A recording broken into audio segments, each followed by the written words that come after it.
안녕하세요. 오랜만이죠? 자주 뵙고 소통을 이어가기를 소망하는 마음은 변함이 없는데요. 밖에 있는 시간이 많다 보니 영상 만들기가 쉽지 않습니다. 그러나 다시 이 자리에 백업하도록 노력하겠습니다. 그럼에도 여전히 시청해 주시는 여러분께 감사합니다. 요즘 크리스마스를 맞이하는 모습이 눈에 많이 들어오는데 많이 다양하더라고요. 오늘 서점에 들렀다가 진열된 상품을 보면서 떠오른 생각인데요. 이런 종류의 상품들이었어요. 예수님이 분명히 2000여 년 전에 사람으로 이 땅에 오신 것을 기념해서 만든 것인데 제가 틀렸다라고 말하는 건 아닙니다. 오해하지 마세요. 그런데 오늘은 거북한 마음이 들더라고요. 이 감정이 뭐지? 이렇게 생각해 봤어요. 예수님은 사람의 문제를 해결하러 오셔야 했어요. 왜냐면 내가 너희를 구원하겠다라고 약속하셨고 그 약속은 오랫동안 사람들이 기다려 왔어요. 사람들은 자신의 죄와 약점이 있고 한계가 있어서 자기 자신의 문제조차도 해결할 수 없었거든요. 그러나 하나님은 구원의 약속을 지키시느라 사람의 길을 따라서 처녀의 몸에 성령으로 잉태했고 시간을 기다리셨고 태어나셨어요. 그리고 자라나셨어요. 예수님은 사람의 길을 체휼하셨지만 죄는 없었어요. 예수님은 하나님 자신이기 때문이죠.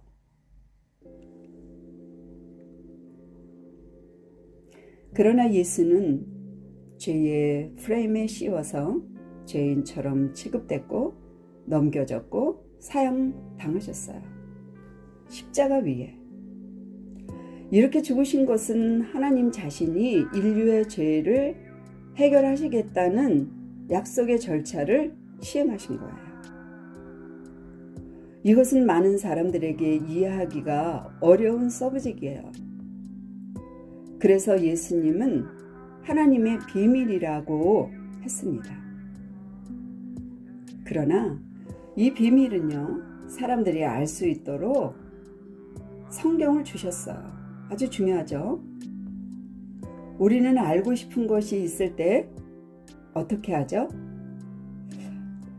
언제, 어디서, 누가, 어떻게, 왜, 그리고 무엇을 이렇게 육하 원칙을 적용해서 질문하고 탐색하죠.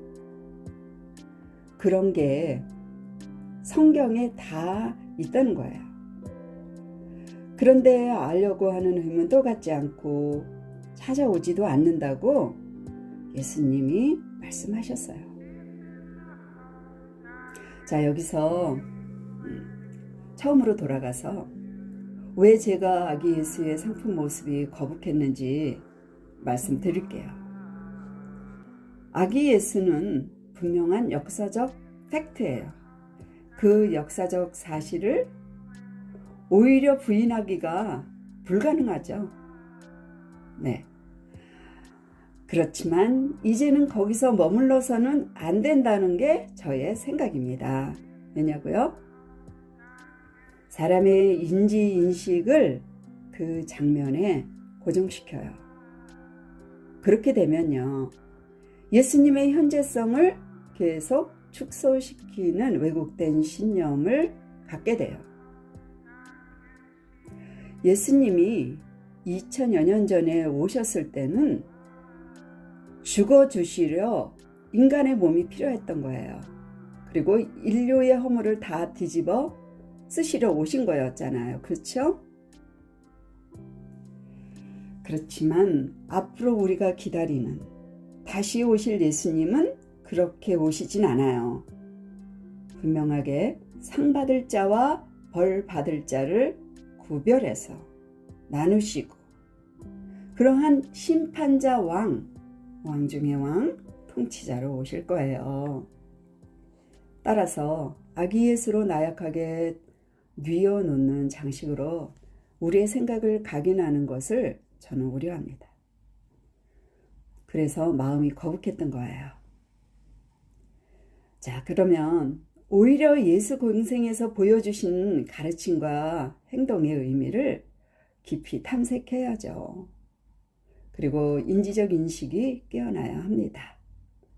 그리고 그 예수님과의 친밀한 관계의 형성을 가져야 돼요.